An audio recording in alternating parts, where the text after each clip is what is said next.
Okay, so I'm giving a tutorial talk on deep learning. So you can find a lot of these on the internet, and it's usually either Deep Learning 101, so like let's go over all the ideas that are out there and being used in the industry, or let's classify cats. So it's either of the two. Well, sometimes MNIST. So I thought it wouldn't be very useful if I do the same thing, and I thought it would actually be much more useful if we did something pretty much together, and something that is practical and useful and can be used straight away. So what we're going to do now is to build a real bogus source classifier for the Zwicky transient facility, and we're going to use deep learning for that. So a brief overview of the structure of my talk. I'll first say a few words about ZTF for those who are not very familiar with that. Then I'll show you the data set that we've put together, and we'll step back a little bit and do a little bit of that Deep Learning 101, which you have to in any case. And then I'll show you how you go from that data set to a model, to a deep model that you can actually deploy. And a very similar thing is actually deployed and used by ZTF. And I will end with some practical advice from the godfathers of the deep learning area, so to say, on how to swim in these waters, so to say. So, real bogus classification for ZTF using deep learning. And one more thing, you can follow this up. So I've put together a notebook. So it's not really a presentation; it's a large notebook, and it's on GitHub. So if you go to GitHub, you can actually see it up here. So on GitHub/Dmitry Duev /Brai, and then in the notebooks area, you would find this brighttrain.nb, and so you can probably see it here. Let's see. Yeah. So you can you can either go to GitHub, so it's github.com/Dmitry Duev /Brai, and then you'll find it here. So you can either follow it up, so it's like a pre-computed version, or what's much better, and that's what I'm going to do, is I'm going to use Google's Colaboratory, which actually allows you to run notebooks directly from GitHub, and you can spin up a runtime here and use their GPUs for free. So we'll see how that goes. So basically, you can go to colab.research.google.com, and then if you have a Google account, it'll be very quick. It'll be very fast to set it up, and then you can choose GitHub or just copy paste this link, which basically mirrors the GitHub link. And then since we'll be training a deep model, you don't want to do that on the CPU. And then if you click here, runtime, and then change runtime type, you can choose a GPU, and you can use that for free.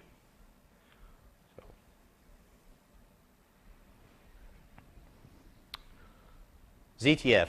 ZTF is a new robotic time domain optical / near-infrared sky survey that is currently in operation at the Palomar Observatory in California. ZTF is super fast. It has a huge camera. It's capable of visiting the entire sky north of -30 degrees declination every night. We're doing that every 3 nights for various purposes. I can come back to that if you're interested. And the main science focus of ZTF is all sorts of transient science. So like finding fast, young, and rare flux transients, but also variable source science and solar system science as well. So on a typical night, ZTF finds, so ZTF detects events. And on a typical night, the number of such events ranges from 10 to 5 to 10 to 6. So we have a huge camera, as I mentioned. So you can probably see Orion here. So this is Orion. Alberto, can you turn the lights here off? So like this is Orion, and this is the size of our camera, and this is the field of view, and for comparison, this is LSST. So the number of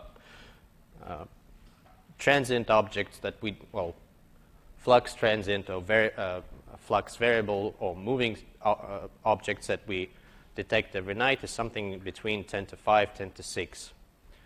Not all of them are real, genuine astrophysical objects, and the purpose of the real bogus classifiers that were mentioned by Uma in her wonderful talk, the purpose is to separate those genuine astrophysical events from bogus detections by scoring those individual sources on a scale from 0, which would be bogus, to 1, which is real.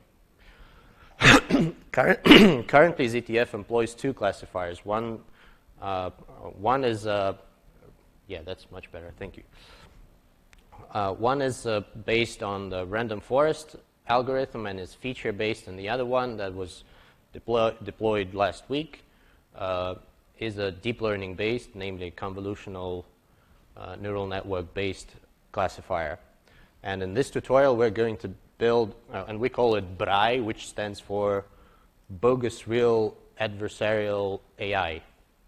It also means barbecue in Afrikaans, but that's just a coincidence. So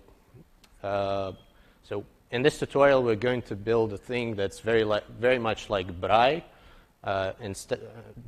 It's based on roughly 1/3 of the data set that we're using for the classifier that we have in production, and it's based only on the public alert data.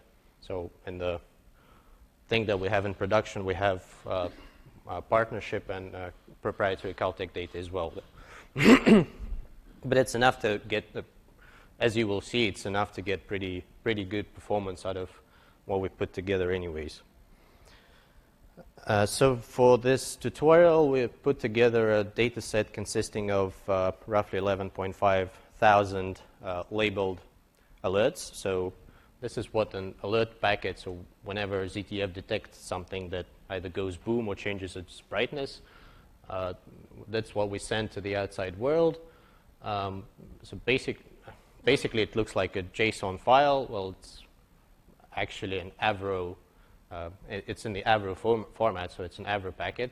It looks like a Python dictionary or a JSON file, and in that we have all sorts of parameters for that detections, and for that detection, like real bogus scores, and cutout images. So the classifier, so this is the epical science image. Then this is the reference image of that patch of the sky, and we subtract one from the other, and the difference image is also placed in the alert packet. So that's the relevant part. So the classifier will be putting together is using these triplets only, actually.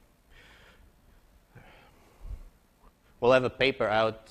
We'll hopefully submit the paper with all the details this week. It's pretty much ready to be submitted, so stay tuned for that. So let's see if it works. Run anyway. Yes. Okay, so here we'll do all sorts of imports. Let's see if it works. Yes, it did. Okay. We'll be using TensorFlow and its high-level Keras API. I'll talk a little bit more about that further on. And let's get and explore the data set. So I put it on the private cloud that we have here at Caltech. So what's happening is that Colab now downloads it from our public cloud, from our cloud here into this runtime, and this is the data set that we'll be working with. I ran this notebook previously, so while it's downloading, it should be done in 10 seconds. This is what the candidates section of the alerts looks like. So it's all sorts of metrics computed for individual events, and I put them here in the table. And so we have 3.5K bogus images and about 8K real images. All of them were pre-labeled. So there's a label column in this data set. So let's see if it's, yeah, okay. So it successfully downloaded it, and you can see it's here. So you can play with that data set if you want. Let's see if this works. Okay, yeah. So it recreated the same thing that I had pre-computed. Now let's load the triplet images, and let's look at some examples of what they look like. So yeah, some random bogus detection caused by a bright star in the field, and you can't really see much. Well, let's it plots some random cutouts from the like here. Yeah, you can see that there was something here, and now there's nothing there, and so you see it in the difference image, and the label is 1, which is real. First thing you should always do is to explore the data set you're working with. So here I will have I'm plotting a pair plot of different metrics of all the alerts that we'll be working with. So this is the distributions of reals and boguses as a function of their magnitude, and then I also have for this example full width at half max, number of historical detections, and the SNR. But you can play with that offline and see all other distributions. That why it's useful. It's because basically neural nets that we'll be discussing are basically a compressed representation of your data set. So you should really understand very well what your data set is. And this is just a histogram of how many bogus and real examples we have in this data set as a function of date.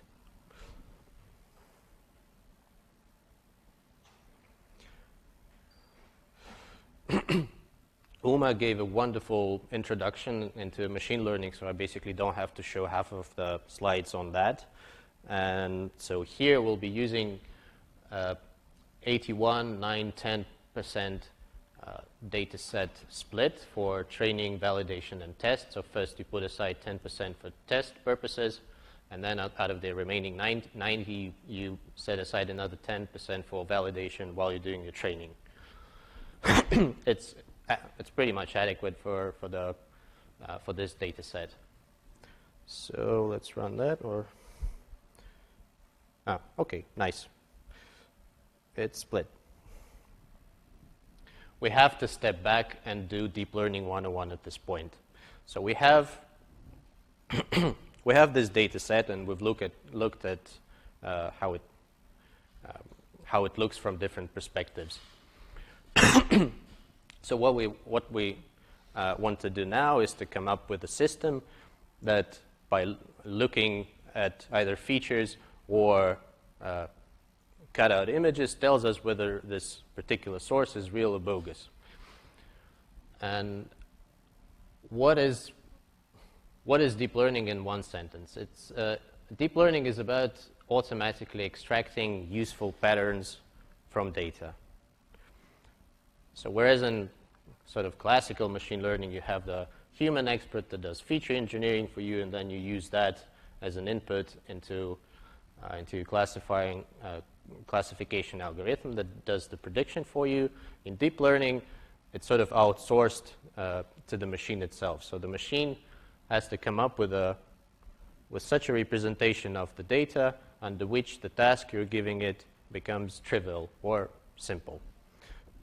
So how it is usually done? It's usually done with neural networks, although you can do that with other machinery, so to say, plus throwing some optimization to it. How you do that in practice? Most of my friends use Python and TensorFlow, but there are other options like PyTorch and so on.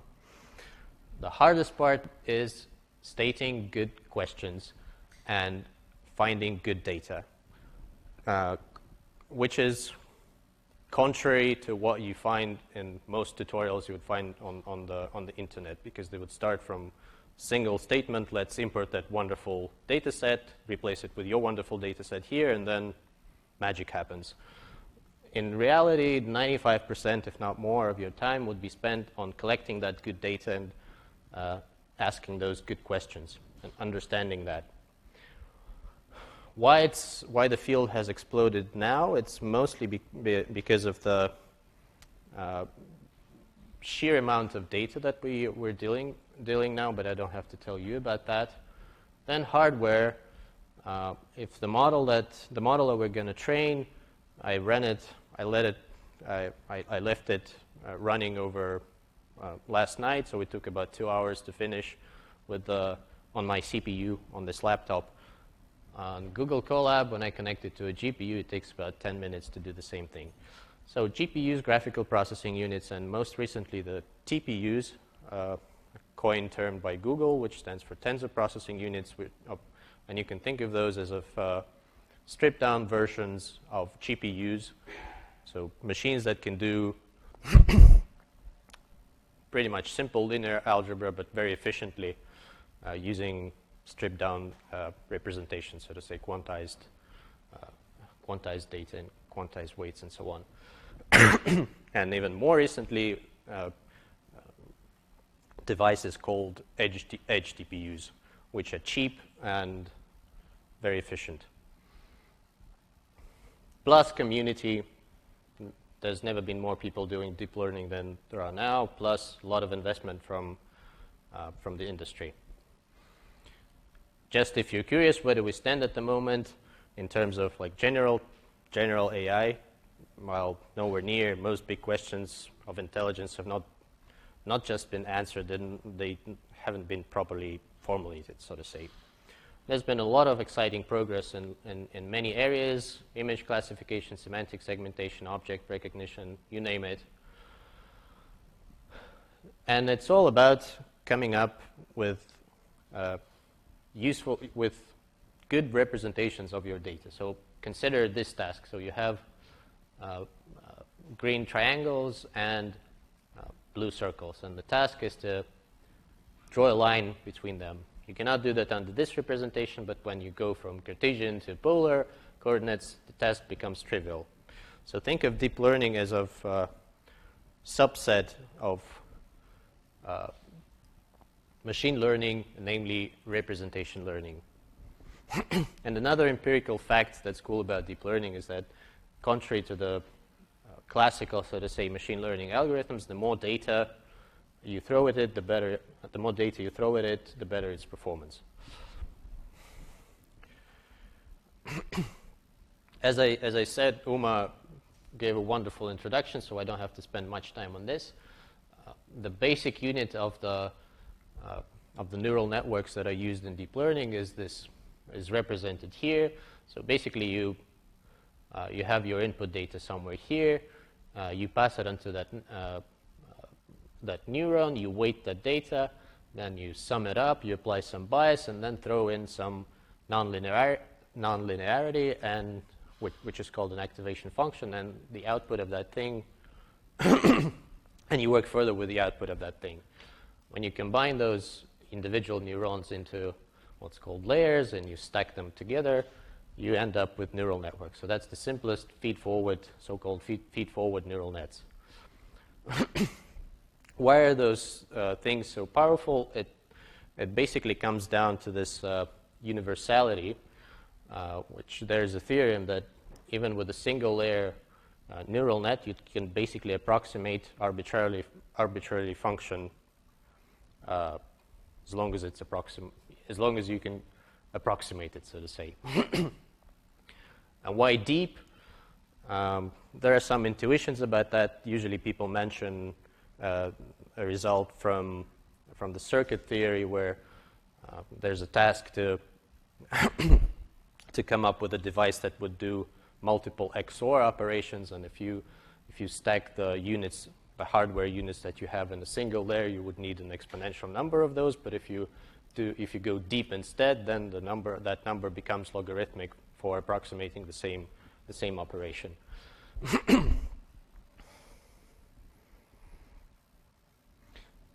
There are multiple choices in here. So I mentioned these activation functions. The nonlinearity is basically the thing that allows those units to learn, because if you can show that if you don't have any nonlinearity, then you don't learn anything. And depending on the task, there are multiple choices, as said: sigmoid function, tanh, ReLUs, you name it. Loss functions depends on, again, on the kind of task that you're dealing with. For regression type problems where the output is continuous, you would usually use something like a mean squared error. For classification, so like whether it's one class A or class B, you would do something like cross entropy. But again, there are multiple ways of doing that. So you set up a loss function, you do a forward pass, then you look at the prediction that your network is giving you. You compute that loss function, and then you optimize it, basically by doing what's called a backpropagation. So first you do a forward pass and compute network output and its error, because it's you know what the error is. You're working with labeled data. Then you do backward pass to compute gradients, and then you adjust the weights in order to solve this optimization problem, and that's how you do it. The amount of data you're dealing with usually does not fit in memory in one go, so you split the input data that you're feeding into your algorithm into what's called mini batches, and you shouldn't make them too large or too small. A good number is 32. There's even a tweet from one of the deep learning godfathers, Jan LeCun, who says that training with large mini batches is bad for your health. More importantly, it's bad for your test error, and friends, don't let friends use mini batches larger than 32. Problems that people are usually dealing with is overfitting, and how they solve that. One of the problems that people are usually dealing with is overfitting, and people usually solve that with regularization. Basically, Uma explained all that already. So you can do that with, by comparing training and test performance or validation performance, even better. So when those things, you're tracking the accuracy on the training set and on the validation set, and when those things start to diverge, that's when you should stop, and that's called early stoppage technique. So yeah, I'm showing here in green the validation error, and in blue training error. So basically at this point you should stop. There are other ways to tackle that. You can do something that's called dropout, which is basically zeroing out some of these connections in the network, deep in the network at random. And another useful trick is what's called batch normalization. And the idea is pretty simple, that you should normalize the input, and it's kind of everyone understands that, but until recently no one did the same thing for the outputs of the hidden layers, so to say. And that trick, basically normalizing the outputs of hidden layers, allowed a few years ago to train very deep networks and achieve state-of-the-art performance on things like ImageNet, for instance. So this is the one-on-one part. Now let's let's jump into our task. So the architecture that we're going to use today is very simple, and it's based not only on these simple neurons and feed-forward networks, but it's mainly based on what's called the convolutional neural net, convolutional layers. Sure. Can you go up in the slides to the learning part of the kernel of the SG? That one. Mm-hmm. So there was a question about L1 before during Uma's talk. So one of the reasons why usually using only L1 is hard is because of the second part. Learning is an optimization problem, right? So if you're using L2, you can use stochastic gradient descendants. So because you have derivatives to go. If you are using a pure L1, you cannot use that. So it's much harder to learn.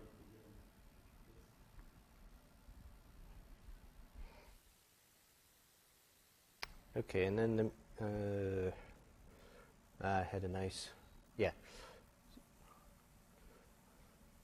Just a brief illustration on what convolutional layers do. So you basically have a filter that's a matrix 3 by 3 or 5 by 5, and you cross-correlate it with the input matrix, which represents your image data, and this way you get an output of a single filter, and then you stack those filters in a layer, and then stack the outputs, and that's kind of a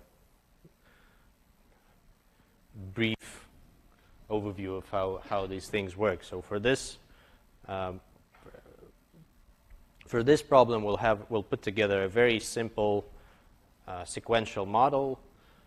We'll call it VGG6 after the first group that came up with this with a architecture like that. So we stack the input triplets together. We do L2 normalization on them, and then we pass that onto the network. And at first, it passes through 16 individual 3 by 3 convolutional layers. You stack the outputs together, and then you pass that through a ReLU activation function. Then you do the same thing again, followed by max pooling. So you reduce the size of the output of these two layers. Then you do the same thing pretty much again. You compress the thing a little bit more, and then you flatten out this 3D matrix into a row vector, and put a couple fully connected layers on top of that. And the last one has the sigmoid function as the activation function, and it basically gives you the probability of a particular triplet being real or bogus. So you can think of this part of the net as the feature extractor. So you're not telling it anything about the full width at half max or how many bad pixels there are around this thing or so on. You let it figure all these relevant things out itself, and then basically this part decides, this part of the network decides which of those features are useful in this particular task for telling whether it's real or bogus. And this way of thinking really helps understand what's called transfer learning. So when you have a model that was pre-trained on some usually large data set, and so it's a very good, so people use those as good feature extractors. So what they do, they chop off the top part of that pre-trained network and use the feature extractor, and then put some new untrained fully connected layers on top of that, and freeze the weights of the feature extraction part, and then tune the top part of the new network. That's how transfer learning works. You can see 15, wonderful.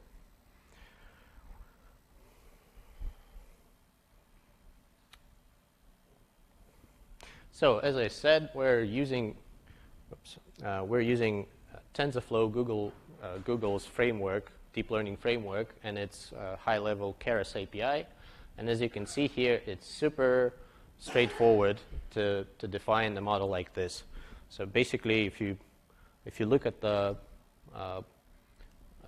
illustration of how it works, and then go line by line, so it's basically saying in code the same thing as you can see on the illustration. Very straightforward. So we define the model. We're going to save a little report that'll help us later on. And now let's define everything that we'll need for training. We'll use binary cross entropy for the loss function. Atom optimizer. It's sort of a it's a variant on stochastic gradient descent algorithm, so to say, with changeable rates, learning rates. We'll run it for 100 epochs. We'll use what's called patience at 50 epochs, which means that we'll be looking at the validation accuracy, and if it doesn't improve over 50 epochs, we'll stop training.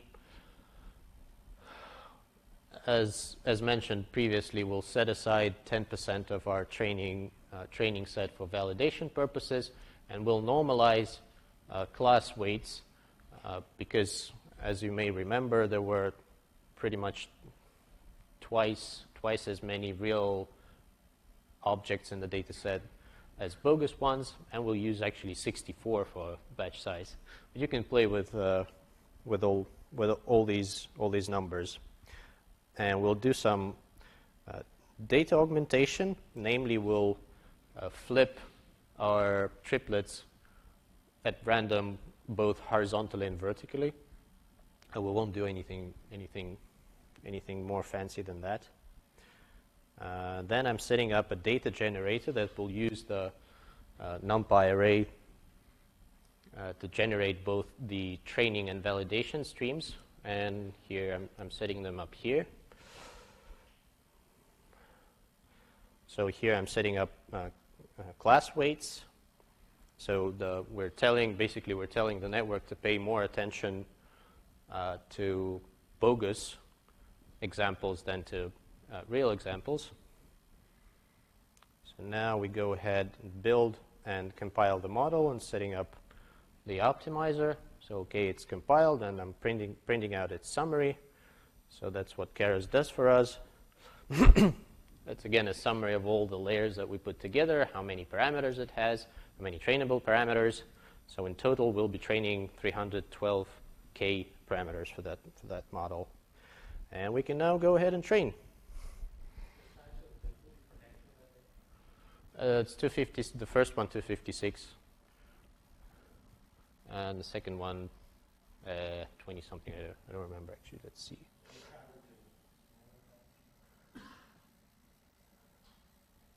I'm sorry? Yeah, I'll briefly mention that. Yeah, sure. Yeah. So it's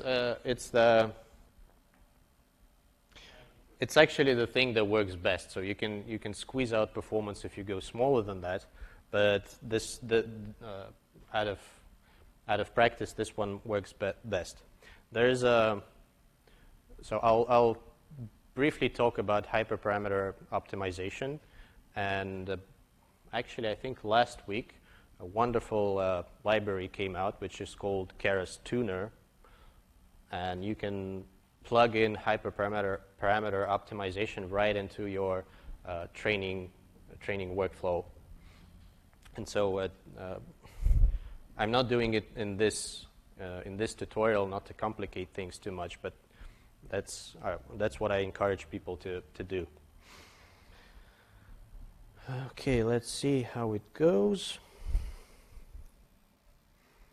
All right, so it's something like 40 times faster than on my CPU, and we're at epoch number 25, and we've already reached 92% accuracy, and pretty much the same 92-93% validation accuracy.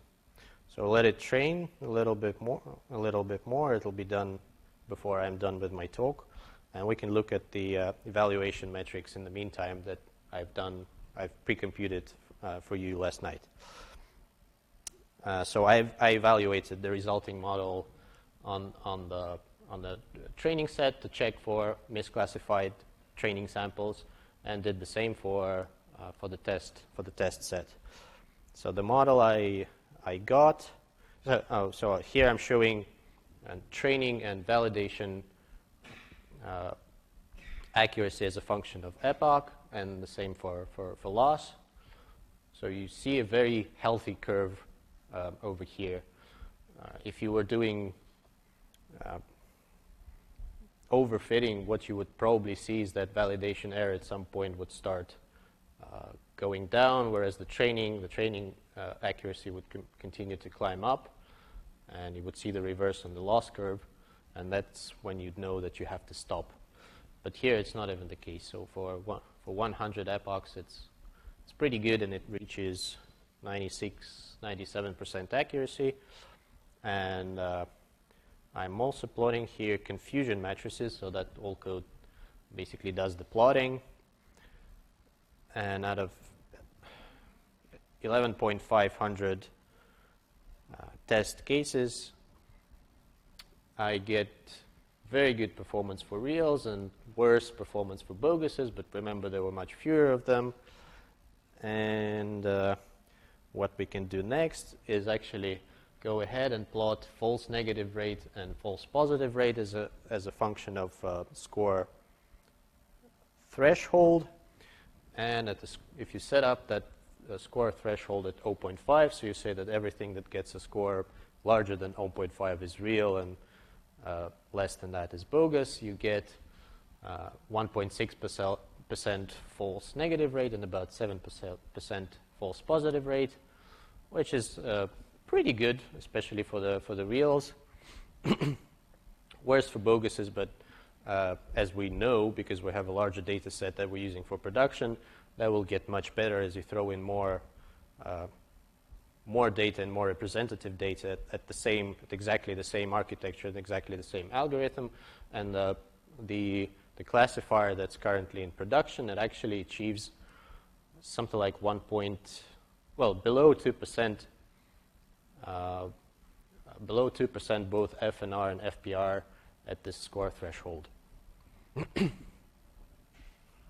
Let's see how our training goes. So we're at epoch 62, so a few more minutes, and we'll be done.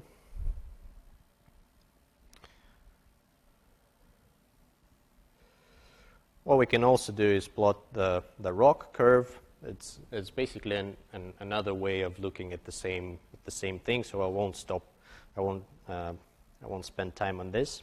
But you can look at that in the notebook. And finally, we'll generate some little report that'll put together all the parameters that we put into our model.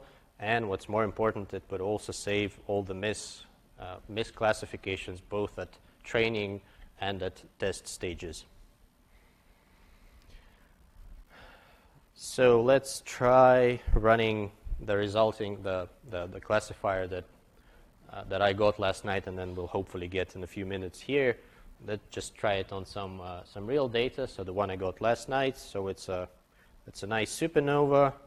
It was detected in the I band, and the real bogus classifier deployed at the time didn't have much I band training data, and so it actually scored it pretty low.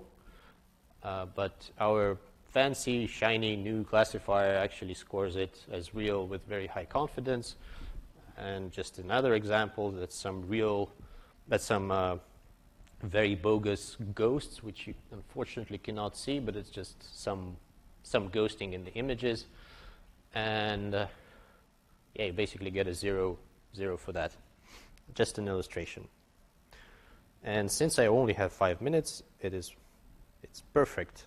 So I will give some practical advice that originates from one of the deep learning godfathers, Andrej Karpathy, who now is responsible for AI applications at Tesla,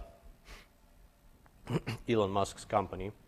So a condensed version, I'll give you a condensed version, but please look up his blog post. It contains a lot of useful insight. 2 points.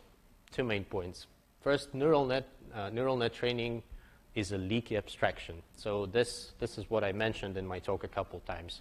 This is what you would usually find on the internet. So like your data, plug your data set, awesome data set here. That's like super duper model in here, and then you conquer the world. So it's not, unfortunately, it's not like it's not how it works in real life. You would end up spending most of the time here, and then there are lots and lots and lots of ways to screw things up. And the problem with neural nets is that their training fails silently unless you do something about that in advance. So there are many, many ways to pain and suffering. And here's the recipe of how to try and not have that. So first and foremost, become one with the data. That's the most important part. It's both important and time-consuming. Visualize as much stuff as you can. Look at all sorts of distributions. Make sure that you don't screw up normalizations or anything like that. See how different normalizations perform. Again, reiterating that what I said previously. Neural net is effectively a compressed version of your data set. So what came in will come out. And you better make sure that's good stuff. Next point, set up an end-to-end training/evaluation skeleton and get really dumb baselines. So don't think that, well, I know how that all works. Let's just throw in some fancy ResNet at this problem and we're done. No, it may work, but most likely it won't. First, fix random seed. You want reproducible results. Simplify as much as you can. Start with a very simple model. Make sure that one works. Then throw in complexity at it. Initialize your weights well. Understand what different initializations mean and when they should be used and when they should not be used. If you're not using like a standard loss function or you came up with something fancy, make sure that you verify it when you initialize your training. Usually there's an analytical formula that you can evaluate. Make sure everything's sane there. Verify that training loss gets down. Visualize things just before the net, that's what I mentioned, just to make sure that you didn't screw up anything with your normalizations, for instance. It's very easy, and then you would be like, oh, what's happening? And that's what may be happening. And a very important thing, use active learning. So check what's model misclassifying. First of all, it will help you fix your mislabeled examples and reduce contamination in the data set, but then it will also tell you where your model underperforms and where you should be throwing more data at it. Try and overfit. Push the model to its limits. Usually Adam is safe. Then when you pick the model, again, what I said, don't be a hero. Don't come up with super fancy architecture from the very beginning. As this example shows, something as simple as what we have here works really well. And then add complexity one at a time. Regularize as much as you can. Get more data when it's needed. Use data augmentation, but then again check that it's sane what you're doing and you're not actually changing the problem when you're augmenting the data in one way or the other. Again, reiterating, use a smaller model size. Use batch norm or dropout when you can, and use early stopping and decrease the batch size. Finally, once you have, I'm almost done. 2 words. Tune, once you have everything, once you have a baseline that's working, that's when you want to do tuning. First of all, don't do grid search because that would mean that you came up with some architecture already and then you're just changing a few things over there. Try random things first. And what I mentioned to Pavlos, check out this wonderful wonderful Python module that came out just last week. it's distributable, and you can spin it up in Colab, and that's very useful. And finally, squeeze out the juice if you really want to. Either use ensembles of models that you trained, or just forget about the model and leave it training, and you may wake up to a state-of-the-art model in the morning. I'm done. Thank you very much. And